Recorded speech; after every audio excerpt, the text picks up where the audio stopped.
Oke, nama saya Sarah Miseli. Saya kuliah di Atmajaya PBI tahun 2011 dan lulus tahun 2015. Lalu kemudian saya bekerja sebagai teaching assistant sama teacher selama 4 tahun. Lalu 2019 saya lanjutkan sekolah S2 di Finland. Lalu setelah lulus sekarang saya bekerja di sini, di IT company. Cukup banyak ya Kak perjalanan. Lumayan. Ya. Oh ya Kak, eh, Kakak kan kerja di Tulus Internasional ya, tentang Mm-mm. linguist analis ya. Ya. Ya. Em, Kira-kira itu bagaimana sih Kak? Apa yang Kakak kerjakan? Terus bagaimana prosesnya? Boleh Kakak ceritakan gitu. Oke. Sekarang kan saya kerja di IT company. Posisi saya sekarang sebagai project coordinator. Sebelumnya saya sebagai language analyst. Nah, kerjanya itu misalnya kita nge-training data. Nah, kamu kan pernah lihat kayak di Google, di iPhone, like, "Hey Siri, open this one," or whatever it is gitu kan. Nah, saya yang ngelatih data itu biar, aduh, saya ngelatih data itu biar dia pinter. Jadi bisa kayak uh, any device, jadi bisa lebih pinter somehow gitu. In a short way, kayak gitu. Jadi saya ngelatih data training, data misalnya ada language, saya dengar apa, language-nya sesuai cultural background nggak, sesuai dengan apa yang dimaksudkah, terus ada sesuai dengan guideline yang dikasih gak, gitu, semacam itu. Jadi saya cuma analis language yang ada ratusan ribu language yang kita harus analis dalam waktu beberapa bulan.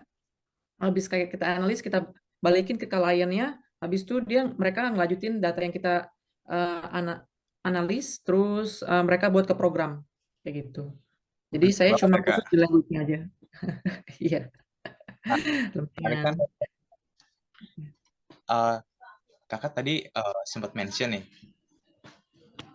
Kakak masuk tahun 2011 ya Kak. Iya, saya Terus masuk. keluar tahun 2012 itu eh, kira-kira apa Kakak yang alami terus selama berapa semester begitu. Yang saya alami sama beberapa semester. Gimana ya? Eh Pertama-tama ya ini lah ya, masih lumayan basic. Kita masuk kan belajar tentang speaking, listening, reading, all skills lah. Awal-awal saya pikir ya oke lah, masih masih oke lah, masih bisa dihandle. Terus tiba-tiba udah di semester 4 5 6 tuh itu lumayan susah kayaknya, lebih gore ya, lebih theoretical, kamu harus belajar jurnal dan sebagainya macam. Itu kayaknya 4 5 6 lumayan sulit ya, at least buat saya. Bukan sulit ya, baik banget tugasnya. Ya ampun. Terus udah banyak tugasnya, terus kerja kelompok ini itu, jadi lumayan sulit. Tapi at the same time itu juga momen yang lumayan kan ya, karena kita belajar banyak tentang apa yang kita mau dari kita, dan satu sisi kita juga mengenal teman-teman kita lebih baik juga. Jadi kita, soalnya saya lumayan banyak kerjasama dengan teman, dan saya bisa mengenal teman saya lebih baik. Terus di semester-semester akhir kan saya mengerjakan tesis. Hmm, ya tesis saya saya sama Memlani waktu itu kan. Saya minta sama Memlani karena Memlani kayaknya oke gitu kan. Bukannya kayak oke, lebih cocok in a sense. Eh, karena bidang yang saya mau teliti juga somehow relate sama Memlani. Tapi waktu itu topik saya mungkin agak sulit ya. Lebih pernah diajarin gitu kan. Ya, akhirnya Memlani minta tolong saya juga, em, minta tolong guru satu lagi, Mem Katarina, yang ngajar S2 dan S3 kalau nggak salah. Jadi saya di saat itu ada dua guru pembimbing, Memlani dan Mem Katarina, buat ngerjain tesis saya. Wah, itu luar biasa. Saya belajar benar-benar mati-matian. Kalau saya waktu itu karena saya nggak tahu apa-apa soalnya, tapi saya tertarik sama topiknya gitu kan. Tapi di saat itu saya tertarik dengan topiknya, saya ngerjain, kayaknya hampir setahun saya ngerjain tesisnya. Ya udah akhirnya berhasil ya kan tesis saya. Terus Memlani coba masukin tesis saya ke conference ya. Jadi waktu itu tesis saya bisa masuk 2 conferences. Pertama di Bali, lalu kedua di Kambodia. Jadi saya di Bali sama Memlani, di Kambodia saya sendiri. Jadi tanpa ada bimbingan Memlani dan Mem Katarina, saya nggak mungkin kayaknya ada di conferences itu deh. Jadi benar-benar membantu banget waktu saya kuliah, terutama di tesis itu. Gitu. Jadi experience saya waktu 4 tahun di Atma Jaya lumayan memorable ya. Kayak colorful, walaupun nggak semuanya manis gitu kan ya, baik struggle-nya, tapi ya itu justru yang momen-momen yang saya ingat sampai sekarang seperti itu. Sih. Oke, setelah kakak menjelaskan nih, menceritakan. Nah, eh, terus kakak lanjut tuh ya ke apa Telus Internasional ya, Project Coordinator. Hmm. Nah, di sini pasti sini iya. Iya. Heeh. Nah, terus sebagai kakak nih lulusan pendidikan bahasa Inggris nih, bagaimana Kak Sarah bisa berkarir di Telus Internasional begitu? Hmm, Dari mulai sorry, dari mulai apa? mulai di tahapan apply, terus tahapan-tahapan yang harus dijalani. Oke. Pertama saya apply di tahun 2021. Setelah saya lulus nggak lama, Telus Telus company saya ini lagi nyari orang gitu kan. Orang yang buat orang yang bisa berbahasa Indonesia buat analis language bahasa Indonesia. Jadi waktu itu saya direkomendasiin sama teman saya, ya udah nama saya masuk di company ini. Terus saya ada melalui saya harus lewatin satu tes, language test, terus interview 2 kali sama HR, sama manajer HR-nya, sama uh, kru HR-nya. Habis itu baru saya bisa masuk. Mereka cari orang, terus saya diproses langsung seminggu kemudian saya bekerja di kantor itu. Kantor saya lumayan internasional, jadi nggak cuma bahasa Indonesia yang waktu itu dicari, ada bahasa Jepang, ada bahasa Inggris, ada bahasa India, ada bahasa Brazil, Portugis, kayak gitu-gitu. Jadi Telus Company ini ngumpulin berbagai bahasa yang buat ngolah data gitu. Jadi pakai banyak company in a sense gitu. Berarti apa ya? Dari segi linguist analis ya, Mm-mm. sangat bermanfaat, sangat digunakan gitu. Ya, karena kebetulan saya juga Sih. waktu itu kan kuliah saya linguistik kan. I mean, ya kuliahnya ada linguistik dan itu juga waktu tesis saya ngambil social linguistics kan. Jadi somehow related sama waktu saya kerja. Waktu saya kerja membantu banget karena saya bisa harus analis data. Ini kan harus sesuaiin konteks dengan cultural background-nya. Terus maksud dari meaning conferences-nya apa, kayak gitu-gitu. Jadi itu sangat membantu dari pengalaman saya kuliah sampai waktu saya bekerja sebagai language analyst. Oke, oke. Nah, kakak kan udah masuk ya. Nah, terus berarti ada dong tantangan-tantangan yang kakak hadapi nih. Nah, kira-kira kakak punya tantangan apa aja sih yang sampai selama kakak berproses itu? Maksudnya berproses dalam bekerja apa gimana nih? Dalam menghadapi tantangan sih. Tantangan di saat bekerja maksudnya. Itu maksudku. Tantangan di saat bekerja gimana? Apa ya? Mungkin pertama-tama saya overwhelm ya, karena kita harus banyak guideline-nya kan, guideline-nya banyak banget. Yang kalau nulis angka tuh harus gimana, kalau ada pertanyaan harus gimana, kalau ada ambiguous kan kalau kata-kata kan sentence nggak selalu white and black kan.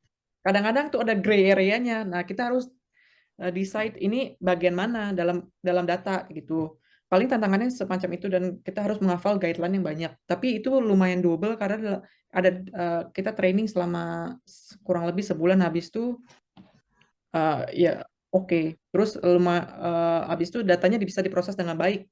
Kita juga dicek kualitas datanya, di atas 80% kah? Kalau misalkan dia kurang 80% ada pengulangan lagi, diproses data lagi, pastiin datanya reviewernya harus di atas 80% kualitas datanya.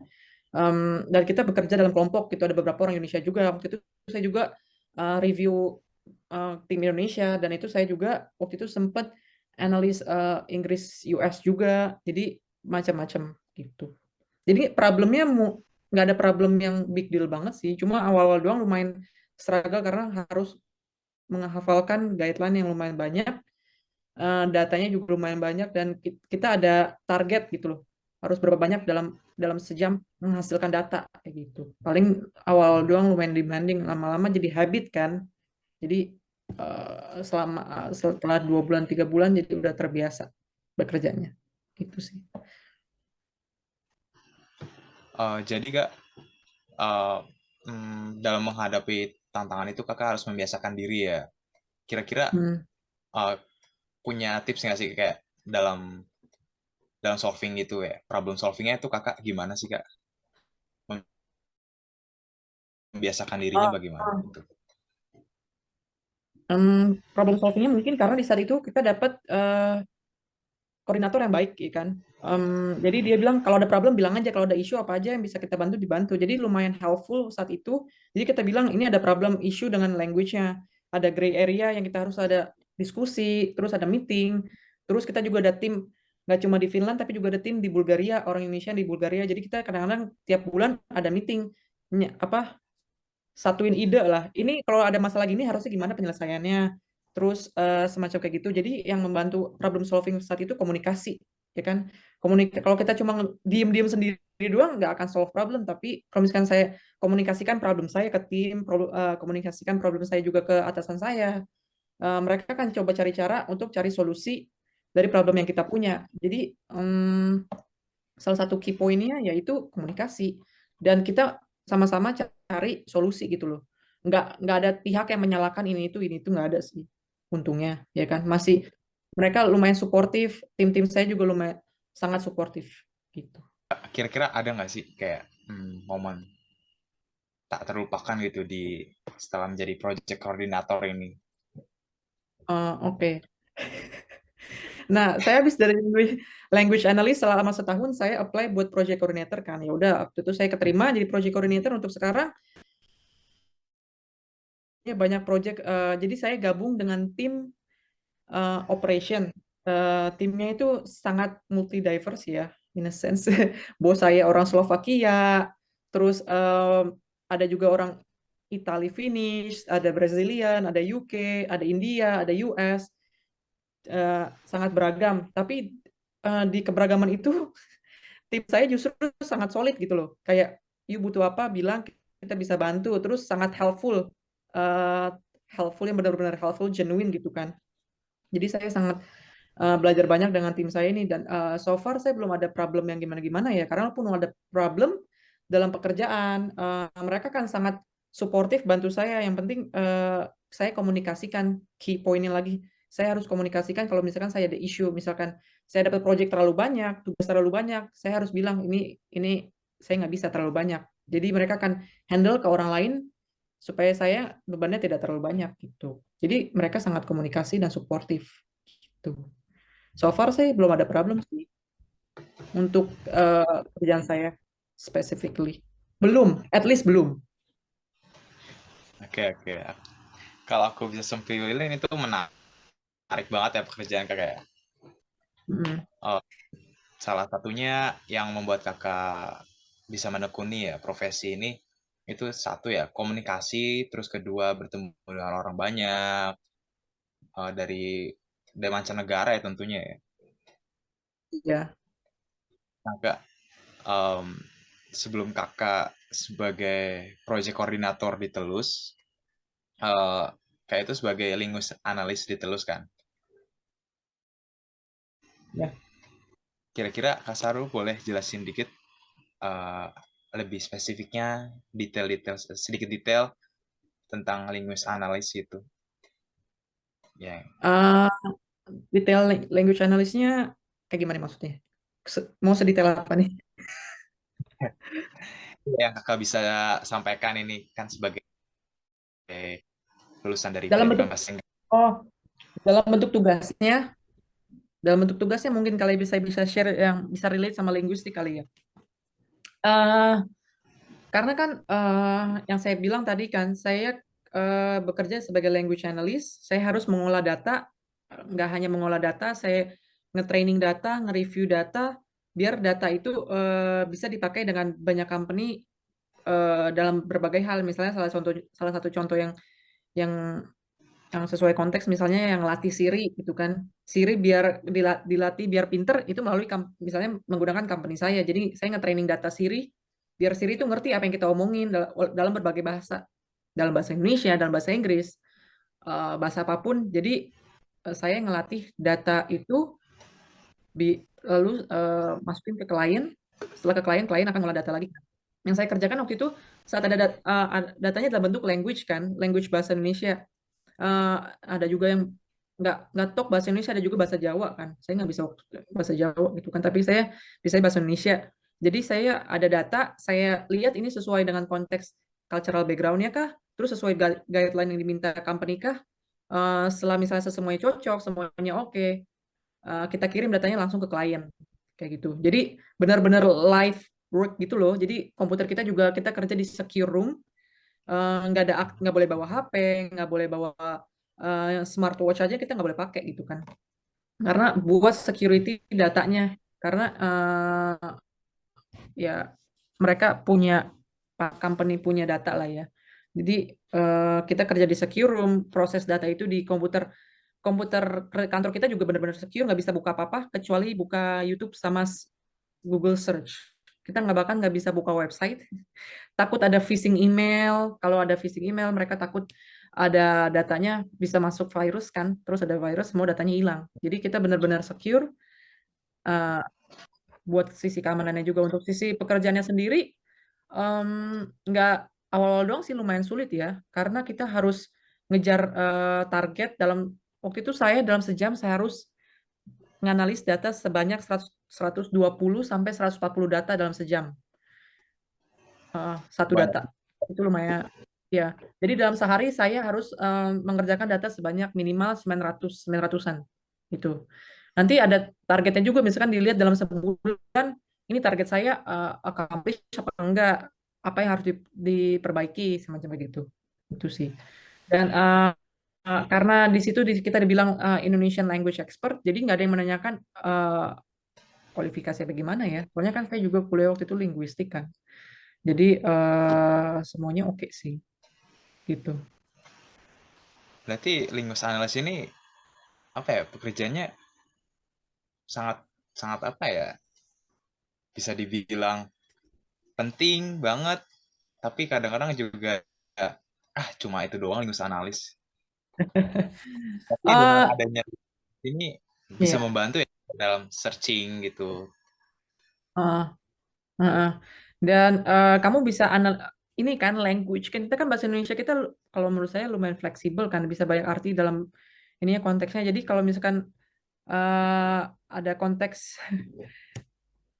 misalnya kamu lapar kah atau kamu lapar kah? Kan kadang-kadang kita beda beda tone, beda beda meaning kan, dan saya harus analis language beda apa dia maksud dia apa kayak gitu. Jadi jadi interpretasi saya bisa langsung connect dengan data misal nge-training data Siri, data Google dan sebagainya macamnya kayak gitu. I see, I see. Mungkin cukup banyak ya mahasiswa ini berminat nih untuk bekerja di bidang linguistik. Apalagi apalagi berurusan dengan data-data ya, Kak. Iya. Nah, kira-kira Kakak ada saran gak nih untuk kami ini yang masih kuliah gitu? Kayak Eh, kayak mau gimana ke depannya? hmm, paling dicoba aja ya. Kamu mau jadi apa gitu kan? Kalau waktu itu kan saya waktu kuliah kan saya banyak maunya ya kan. Saya nggak kepikiran saya akan jadi linguist analis gitu kan. Saya juga waktu itu walaupun kuliah jadi guru, saya juga nggak mau jadi guru ya kan. Saya mau bahkan kepikiran mau jadi fotografer National Geographic dan sebagainya macamnya. Walaupun nggak kesampaian ya kan. Em, tapi di masa itu saya eksplorasi gitu kan, eksplorasi diri saya, eksplorasi skill saya yang apa saya bisa jual gitu kan, yang bisa dipakai dalam kerjaan yang udah posisi itu kamu rasanya gimana kan nggak tahu. Jadi saat kamu mengalami, saat kamu mencoba, kamu harus berbakti. Menurut saya kamu ya explore apa yang dimau, apa yang nggak cuma guru kok, bisa juga jadi linguistik, bisa juga kerja di manajemen. Yang penting kamu kumpulin skill yang relate sama kerjanya apa kamu mau sih. Menurut saya gitu ya. Hmm, asih. Jadi luas banget ya Kak. Tinggal kita nih yang mau memilih. Eh, nah, di samping itu dari data yang kami dapat, Kak Sarah juga punya pengalaman bekerja di dunia pendidikan ya Kak. Iya. Nah, Kakak pernah asisten teacher selama 1 tahun. Nah, lanjut setelah itu subject teacher sampai tahun 2019 di Penabur Prima Jakarta. Hmm. Nah, kira-kira bisa nggak Kak ceritain pengalaman Kakak nih selama mengajar di sana bagaimana gitu. Kurang lebih 4 tahun yang Kakak apa yang eh, udah lulus nih dari Atma Jaya gitu. Oke. Setelah lulus dari Atma Jaya, saya nggak tahu mau jadi apa kan. Saya waktu itu bener saya nggak mau jadi guru gitu kan. Cuma karena eh, family saya push buat saya kerja gitu. Saya harus kerja gitu kan. Karena udah kuliah 4 tahun, eh, saya udah nggak dapat uang lagi dari orang tua kan jadinya kan. Saya harus kerja kalau mau dapat uang pokoknya gitu. Oh ya udah, ya udah saya apply. Waktu itu teman saya yang kirimin kerjaan ke saya misalnya, ini ada lagi pembukaan waktu itu penabur inter lagi buka di Kelapa Gading. Ya udah saya apply Agustus ya. Dan mereka lagi butuh teaching assistant. Karena kalau mau jadi teacher subject atau mau jadi teacher di situ harus apply kayak sebelum tahun ajaran dan saya sudah melewati tahun ajaran gitu kan.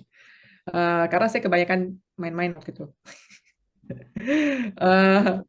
Eh, saya lulus kalau nggak salah April ya. Saya lulus April lalu waktu itu terus saya nggak cari kerjaan, saya baru cari kerjaan Agustus kan. Habis Agustus saya dapat kerjaan di Penabur teaching assistant. Setelah dapat saya mulai seminggu sama halnya prosesnya cepat. Saya dipanggil, saya di interview. Habis itu minggu depannya saya langsung mulai bekerja gitu kan. Jadi setahun saya jadi teaching assistant, saya ngajar apapun, ada ngajar biologi, matematika, social science, craft bahkan apa aja gitu kan. Jadi banyak pengalaman, banyak belajar, banyak teman-teman yang juga yang ngajarin saya, lumayan mereka sangat suportif. Lalu setelah setahun kemudian saya naik jadi subject teacher. Setelah setahun saya subject teacher, saya ngajarin Inggris sama social science. Saya juga setahun kemudian naik jadi homeroom teacher. Jadi saya punya jadi homeroom teacher kelas 5 ya waktu itu ya, selama 2 tahun. Ya in total saya udah 4 tahun kan, teaching assistant, subject teacher, homeroom teacher, dan subject teacher 4 tahun. Ya pengalamannya menyenangkan lah ya, baik belajar ya, gimana cara ngajar yang baik, dari yang saya dapat pas kuliah sangat bermanfaat pas saya mengerjakan menjadi guru gitu kan. Mungkin nggak cuma basic skill aja ya, nggak basic skill ngajar, tapi basic skill gimana cara menghandle anak-anak, eh, gimana Nah ya benar gimana ya kan, handle anak gimana bikin susah. gimana gimana bikin soal yang baik gitu kan, gitu. Yang nggak bener nggak selalu belajar itu memorization gitu kan, ada juga understanding dan segala macamnya, gimana kita nge-build language testing yang baik gitu gitu. Jadi baik belajar sih, jadi banyak kepakai waktu saya kuliah ke ngajar di Penabur gitu. Nah, Kakak berarti kan udah bekalnya banyak banget ya. Nah, setelah Hmm. Kakak udah lewati itu semua, Kakak di sini langsung apa ya? Langsung lanjutkan studinya S2 di Finlandia. Nah, kira-kira apa motivasi Kak Sarah melanjutkan S2 di Finland?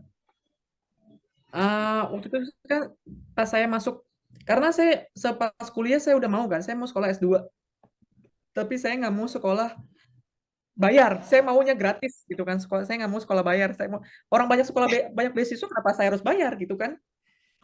Ya udah jadi saya goal saya waktu itu setelah lulus kuliah S1 saya cuma mau uh, kuliah S2 gratis. Dan saya tahu salah satu syaratnya saya harus ngumpulin rekomendasi, em, dan juga motivation letter kan. Nah, itu kan berdasarkan dari pengalaman yang ada. Dan kalau bikin rekomendasi kan, saya butuh orang yang mengenal saya di luar dalam kan, secara skill saya, pengalaman saya. Jadi saya stick sama kerjaan saya satu company aja. Jadi mereka kan lebih banyak tahu saya lebih dalam gitu kan. Jadi lalu saat saya kuliah di Penabur 4 tahun, saya di 3 tahun terakhir saya mulai apply ke beberapa institusi. Ada Aminef, ada Chevening, ada Erasmus Mundus. Bahkan saya juga apply ke universitasnya langsung kan. 2 tahun pertama gagal kan. Terus tahun terakhir langsung dapat semuanya gitu kan. Saya dapat bisa dibilang top bukan top UK University kan, top 3 lah Oh, ya, kalau oh, nggak salah di UK.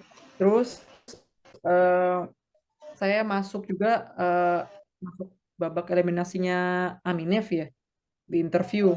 Waktu itu interview saya Mem Lucy salah satunya kan. Eh, terus Mem Lucy kan sekarang dekan ya. iya, betul. Ya.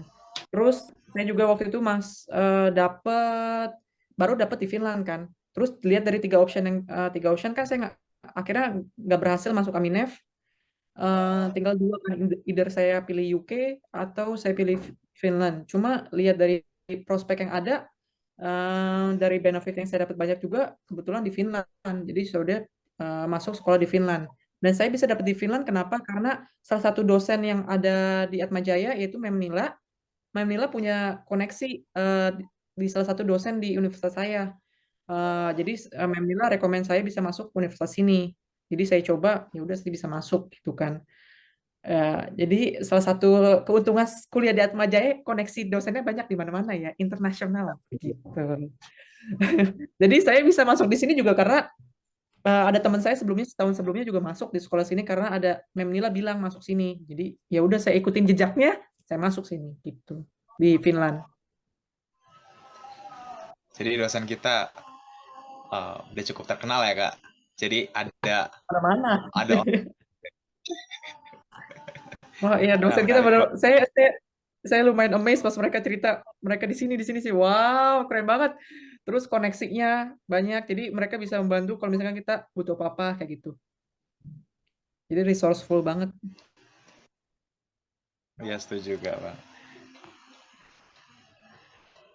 Nah ini kak, kalau kita lihat nih kakak sudah bekerja di berbagai bidang nih ya, linguist analis, terus asisten teacher, subjek, dan masih banyak lagi ya tadi ya, nggak bisa aku sebut satu-satu. Apa ya, boleh flashback sedikit nih, apa yang membuat kakak memutuskan untuk bergabung sebagai keluarga di pendidikan bahasa Inggris Unika Atmajaya ini gitu. Selain dari teman itu, ada dorongan dari teman, keluarga. Oke. Em, apa ya? Karena pertama-tama saya kan masuk 2011, saya dapat pilihan kan. Saya sebenarnya kan dari awal saya nggak mau jadi guru gitu kan, tapi mama saya nge-push karena ini katanya universitas yang baik, jurusannya juga baik gitu loh. Banyak lulusan yang baik-baik dan jadi ini jurusan yang bagus. Jadi ya udah karena waktu itu saya nggak perlu tes, jadi saya masuk gitu kan. Eh, saya buat Atmaja ini awalnya cuma cadangan. Terus saya main university yang saya incar waktu itu Unpar kan. Saya mau jurusan HI gitu kan. Ya udah saya coba Unpar, saya coba HI, terus saya masuk ke HI. Terus setelah lulus HI ternyata saya tidak diperbolehkan tinggal di Bandung gitu kan oleh orang tua saya gitu kan. Saya nggak boleh kuliah di luar kota karena ya ada masalah family issue dan sebagainya macamnya. Jadi ya sudah, saya nggak boleh ambil Unpar, saya masuk ke Atmajaya. Jadi yang membuat saya masuk Atmajaya karena ada dorongan orang tua gitu kan. Dan karena ada juga waktu itu alumni PBI yang datang ke sekolah saya waktu itu sekolah SMA. Jadi perkenalan diri, mereka praktek. Jadi bisa mengenalkan eh, fakultas PBI ini ke sekolah saya waktu itu SMA. Jadi itu yang salah satu mendorong orang tua saya mensupport saya sekolah di PBI. ya waktu itu awal-awal saya lumayan, "Ah, kenapa PBI? Aduh," gitu kan. Eh Awal lumayan gak tertarik bener kan. Cuma ya saya jalanin aja. Akhirnya kelamaan saya ada di situ, saya bertemu dengan banyak orang, banyak dosen yang suportif, yang friendly, terus teman-teman saya juga sangat suportif dan community kita tuh sangat tight gitu kan, tight knit community, jadi sangat feeling kekeluargaan lah ya. Wah, saya at one point ya langsung berubah gitu dari nggak suka jadi kayak wah ini blessing in disguise banget gitu kan. Bersyukur saya bisa masuk PBI karena saya dapat banyak koneksi, saya belajar banyak, experience yang banyak. Mungkin di universitas lain nggak mungkin saya dapat experience yang sama kayak di Atmajaya gitu kan. Bahkan kualitas dosen-dosennya pun sangat ya udah nggak usah diragukan gitu kan ya. Memlani yang sekolah S2 dua kali ya kan.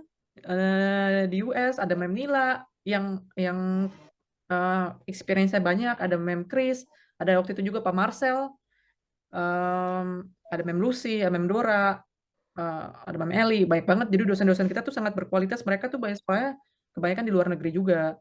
Jadi mindset mereka juga berbeda dengan apa yang saya expect gitu kan. Jadi wah, somehow saya dapat pengajaran eh, yang bagus. Bahkan kalau saya harus bilang waktu saya kuliah S2 di sini, saya merasa dosen saya yang pas di S1 tuh yang Mem Lani, Mem Nila, Mem Kris itu bahkan Mem Awit, mereka tuh lebih suportif dibanding dosen saya yang ada di sini gitu kan. Karena mungkin beda culture juga kali ya, apa gimana. Karena Kalau bisa ditukar ya, Kak? iya, kayak saya bersyukur sekali S1 saya di Indonesia gitu kan. Dosen saya di PBI sangat suportif. Saya bahkan lebih belajar banyak sama dosen saya di S1 dibanding S2, dosen saya di S2. Karena di sini lumayan kayaknya mereka lebih menjunjung tinggi independensi gitu kan. Kamu guru tuh cuma support assist doang, nggak nyemplung bareng kamu gitu kan. Kalau dosen kita S1 di Atmajaya kan mereka nyemplung bareng kita kan ngerasain, oh kamu harus di sini, kamu harus di situ, bener-bener suggestion yang kita Kayaknya bisa pakai yang sorry, kayaknya menyelam. iya menyelam. Menyelam bareng kita gitu. Jadi wah saya belajar banyak, writing saya belajar banyak dari S1 saya tanpa pengalaman saya S1 kayaknya sini lumayan susah struggle ya. Karena dosen-dosen di sini saya sekali lagi mereka tuh nggak gimana ya mungkin beda culture ya. Jadi mereka tuh lebih walaupun helpful tapi nggak se-helpful yang kayak dosen-dosen Indonesia gitu loh. Ya mungkin salah satunya culture dan sekali lagi mereka tuh independen banget gitu loh. Nah, kira-kira selain di samping itu, tentunya Atmajaya punya banyak namanya Warmawa kan, atau organisasi. Nah, kira-kira kakak punya pengalaman apa sih di organisasi di UAJ ini? Waktu itu saya kayaknya waktu masuk kuliah saya join dua organisasi ya. Satu kan Atmajaya HMJ ya, masih ada ke sih HMJ apa beda nama ya sekarang? HMJ ya, Perkumpulan Himpunan Himpunan Mahasiswa ya HMJ kalau nggak salah, Himpunan Mahasiswa Bahasa Oh, Inggris lah ya. HMPS maksudnya. Jadi saya HMPSP. ah, HMP sekarang ya. Dulu kayaknya HMJ ya, apa saya salah lupa. Oke, saya join saya join organisasi itu, lalu saya join juga baseball softball ya. Tapi itu saya nggak terlalu aktif sih. Saya cuma aktif di tahun pertama, tahun kedua. Terus habis itu saya cuma jadi komitinya doang. Kalau di Hmm. HMJ kan saya lebih aktif waktu itu. Banyak ini kan, banyak event kan. Dan itu waktu itu saya ikut salah satu event panitianya, ketua panitianya Memdora. Dan itu, wah, Memdora kita kerja seharian dari siang sampai sore dan Memdora tuh sangat suportif. Kayak idenya banyak kayak ini ya, wow, wow, bener juga keren-keren gitu kan. Dan kita bener-bener Memdora nggak cuma kayak ninggalin kita aja gitu, tapi dia juga support. Oh ya, apa yang saya bisa bantu? Oke, saya ke sini ya, saya ke sini ya. Justru yang ikut bekerja bukan muridnya, tapi dosennya juga ikut bekerja gitu kan. Wah, ini namanya kita sama-sama belajar gitu. Kita nggak ditinggal sama dosennya. Jadi saya benar-benar ngerasa bersyukur banyak belajar dari dosennya juga. Ya, kayaknya saya baik belajar dari dosennya sih. Wah, seru banget sih, Kak. Nah, makanya guys, kalian nggak Iya, perlu ragu buat join kuliah di PBA Atmajaya karena kita tuh bener-bener friendly, kayak seperti keluarga langsung gitu. Dan juga dosennya juga ikut campur tangan, bahkan menyelam ya tadi Kak. Nah, nggak cuma Yang nggak usah ragu, mereka akan ninggalin kalian. Tapi yang penting komunikasi gitu kan. Kan kita dosen nggak tahu apa masalah kita kalau kita nggak komunikasi. Asal kita terbuka komunikasi, mereka kan selalu membantu kok. Misalkan waktu itu juga salah satu dosen saya, Miss Maria. eh Kalau misalkan Miss Maria dia ada resource atau orang koneksi, ada yang bisa ngebantu kita, dia akan koneksiin kita ke orangnya gitu loh. Jadi nggak usah takut, asalkan kita komunikasi gitu. setuju Kak. Asal kita komunikasi, pasti ada jalan gitu. Tentu. Nah, nggak cuma tulisannya berkualitas ya, tapi juga kegiatan sekolahnya yang menyenangkan gitu. Nah, dari obrolan kita yang selama kurang lebih 40 menit, ya, Hmm. kita bisa melihat kalau passion Kak Sarah ini memang di dunia analis data. Nah, selain itu Kak, bagaimana nih kuliah di PBI membantu Kakak untuk menjalankan tugas-tugas di profesi yang sedang Kakak tekuni sekarang gitu? Oke. Eh, Skill yang paling yang saya pakai sampai sekarang writing ya. Dulu saya writing lumayan struggle. Saya nggak tahu kalau kan mungkin mindset saya masih Indonesia gitu kan. Indonesia banget kalau bikin writing tuh muter-muter gitu kan. Nggak tahu poinnya apa. Tapi saat saya kuliah di situ saya belajar, kan nggak cuma belajar bahasa, sama juga belajar menyusun mindset kita seperti culture itu kan. Dan culture-nya Inggris kan kalau ngomong kan eh, kayak to the point, mendalam gitu kan. Gimana saya bikin writing yang baik gitu kan. Jadi saya belajar banget di situ saat saya ngambil kuliah writing, ada writing satu, writing dua, writing tiga, dan segala macamnya. Dan saat itu saya lumayan struggle ya. Mungkin kamu ada namanya dosen waktu itu saya kuliah dengan Pak Marcel, di bawah Pak Marcel writing. Em, Writing saya, kan saya bilang saya mau kuliah S2, saya nggak mau dapat D kan, saya harus dapat A B kita minimal. Nah, eh, eh, baik sih, baik, tapi kalau udah mengerjakan tugas tuh dia lumayan killer gitu kan. Saya lumayan, saya di mid semester saya ngerjain writing, mid writing saya fail gitu kan, saya dapat D. Saya panik kan. Saya panik, saya worry kalau saya akan dapat D hasilnya kan. Itu jelek banget di transcription saya kan. Mau apply besok itu kan. Ya udahlah, oke, pas eh, di di exam terakhir saya banting tulang, saya mengunci diri kayak 24 jam di kamar ya. Saya harus produce writing yang bagus gitu kan, yang sesuai dengan kan kalau writingnya harus bikin kayak main poinnya apa, habis itu anak poinnya apa gitu kan. Nah, ya udah saya buat sebagus mungkin, ngambil resource yang baca dari berbagai resources, dan akhirnya saya kumpulin ke Pak Marsal dan saya dapat A. Jadi ya saya end up-nya tidak tidak gagal gitu kan. Saya lulus di kelas Pak Marcel jadinya. Dari pembelajaran itu saya sangat uh, somehow di pressure buat belajar writing yang baik gitu kan. Karena writingnya kalau saya akan keluar negeri, kalau sekolah di luar negeri saya akan sangat terpakai. Ya benar, sampai sekarang pun di dalam pekerjaan saya writing saya sangat membantu gitu dalam writing, menulis email, nggak bertele-tele.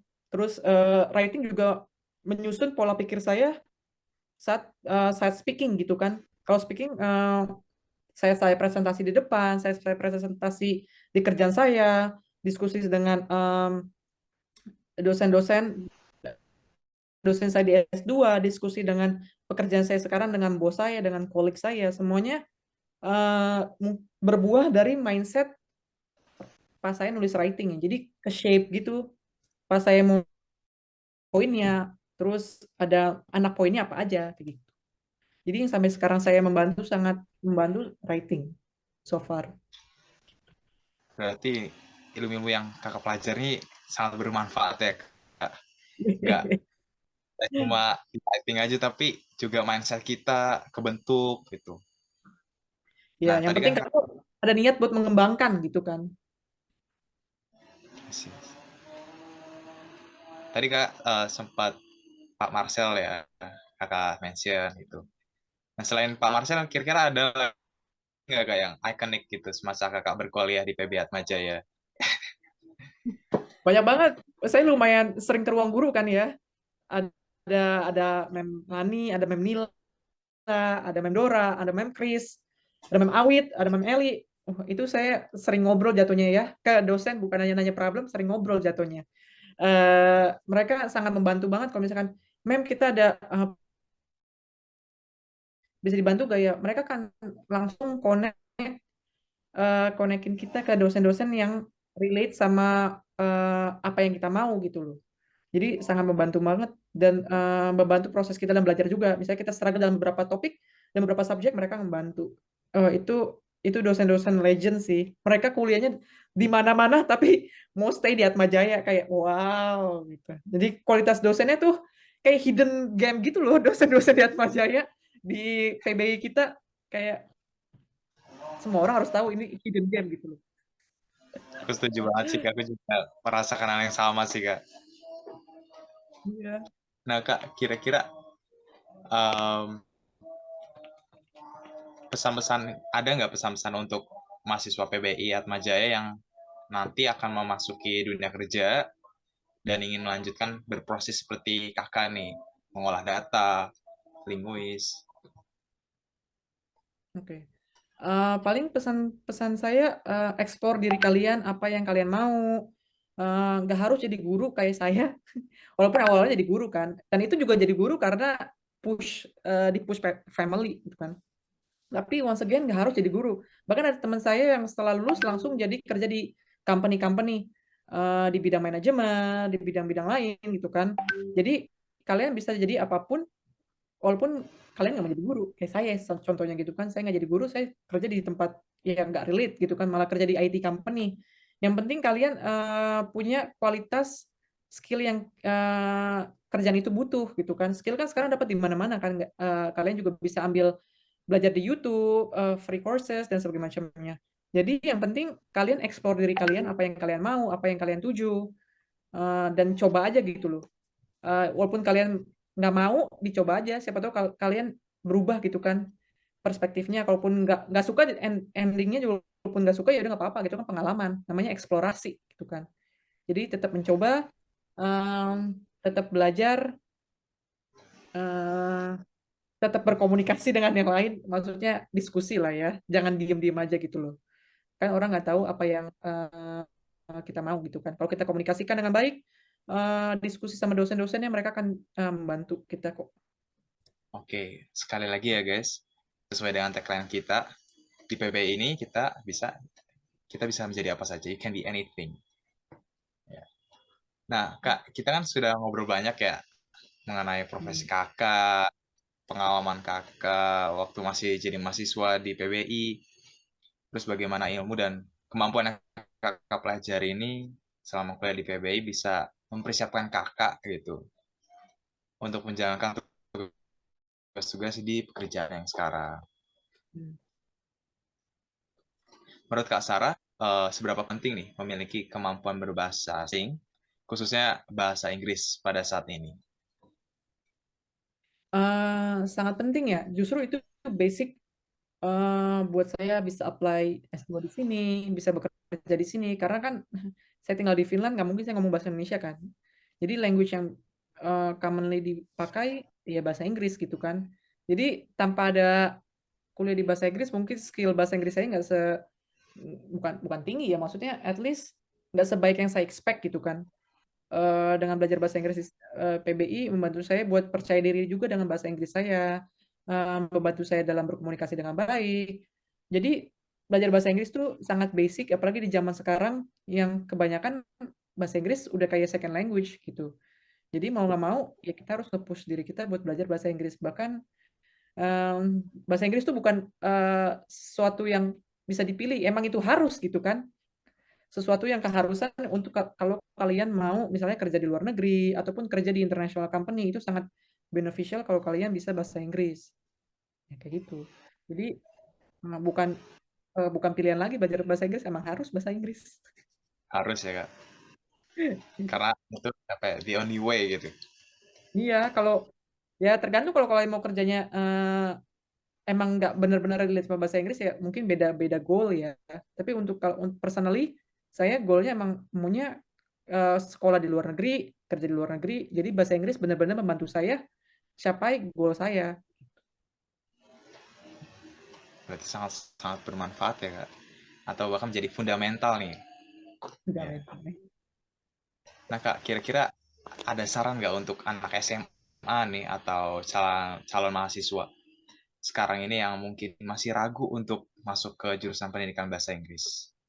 Eh, ya ragu normal, tapi nggak usah ragu yang kayak nanti saya harus jadi guru. Nggak usah. Positifnya nggak nggak harus jadi guru gitu loh. Kalian mungkin posisi yang waktu itu saya SMA, saya ragu gitu kan saya karena saya lihat pendidikan bahasa Inggris cuma mengajar saya jadi guru. Tapi setelah saya nyemplung ke dalam pendidikan ini, ada banyak jalan gitu loh, nggak cuma jadi guru. Eh, ada berbagai profesi yang bisa kalian geluti juga gitu kan. Jadi nggak usah ragu, dicoba aja karena kan ini salah satu bagian eksplorasi dan walaupun kalian emang nggak jadi guru, kalian dapat skill bahasa Inggris. Itu bahasa Inggris kan melatih kalian untuk berkomunikasi dengan baik, shape mindset kalian dan juga belajar culture-nya dan mungkin juga kalau kalian goalnya buat sekolah di luar negeri, PBI itu universitas apa fakultas yang sangat akan membantu kalian untuk kuliah di luar negeri atau mencapai apapun goal kalian yang relate dengan bahasa Inggris in a sense. Kalau misalkan ya itu sih menurut saya. Adakah yang kurang? Sudah lengkap Kak. Oke Kak, sebelum kita closing nih, kan Kakak sekarang lagi di Finland lah ya. Kira-kira ada nggak nih em, sesuatu yang menarik nih untuk disampaikan di Finland itu tinggalnya bagaimana, orang-orangnya bagaimana? Eh, eh, dingin ya. Di Finland tuh dingin. Apa? Kita tuh bisa winter bisa 6 bulan 7 bulan kali. Panas aja cuma sebulan 2 bulan 3 bulan gitu loh. Sisanya tuh mulai dingin. Orang-orangnya pun dingin-dingin. Tapi di sini tuh orangnya tuh mereka baik, jujur, sangat jujur. Kayak saya, saya ada dengar teman saya handphonenya hilang di bus aja bisa balik lagi gitu kan. Wih, saya Ya, tapi nggak, ya, tapi nggak selalu. Tapi most likely akan balik lagi karena mereka akan jujur, mereka akan lapor ke polisi dan sebagainya macamnya. Jadi awal-awal kayak lumayan sulit karena sulit cuaca ya. Tapi setelah tinggal di sini, orang-orang sini tuh lumayan baik. Bukan lumayan baik, mereka tuh baik, helpful, terus jujur. Walaupun mereka tuh awal kayaknya kelihatannya susah dideketin karena mereka dingin kan. Kayak bukan nggak, ternyata nggak dingin, mereka tuh pemalu gitu loh. Mereka tuh bilangnya bahasa Inggris mereka tuh jelek. Pas ngomong astaga bahasa Inggris mereka bagus, bagus banget gitu kan. Mereka cuma malu aja. Jadi kalau mau berteman orang sini tuh kita harus bener-bener yang kita yang lebih agresif ke mereka. Tapi agresif yang nggak banget ya. Maksudnya yang nggak berlebihan ya. Karena kalau berlebihan mereka takut. Tapi yang normal-normal aja gitu loh. lebih atraktif. Yang kita friendly ke mereka. Iya, mereka kan terbuka ke kita gitu sih. Orang-orang baik kok di sini. Awal yang penting eh, kalian tetap jadi diri kalian lebih open minded aja gitu sih kalau di sini. Oke Kak, Ya kalau mau cerita Finland banyak, tapi ya secara singkat seperti itu. menarik ya. Kakak kira-kira bawa tolak angin nggak tuh? Bawa. Wah, bawa. Wah, dinginnya bisa -27 ya, bisa -26. Wah, Waduh, di sini itu kan, tinggi Kak. wah, dingin banget, dingin banget dah. Saya keluar, aduh, udah nggak berasa kakinya kayak mungkin ya. Harus berapa tiga Waduh, empat layer gitu ya. Kayak, aduh, terus bisa saljunya bisa kalau nggak dikerok tuh bisa selutut ke saljunya dan spring tuh masih rasa winter gitu kan masih suka ada snow dan sebagainya macamnya. Sekarang mulai hangat sih. Yang hangatnya di sini tuh kayak 30, kayak 20, 25 gitu. Kayak Bandung. Hmm, oke, Kak, kita sudah di penghujung acara. Iya. Terima kasih banyak Kak, Sarah. Semoga Kakak Mm-mm. selalu. Sehat selalu di sana. PBI in 60 It minutes. can be anything.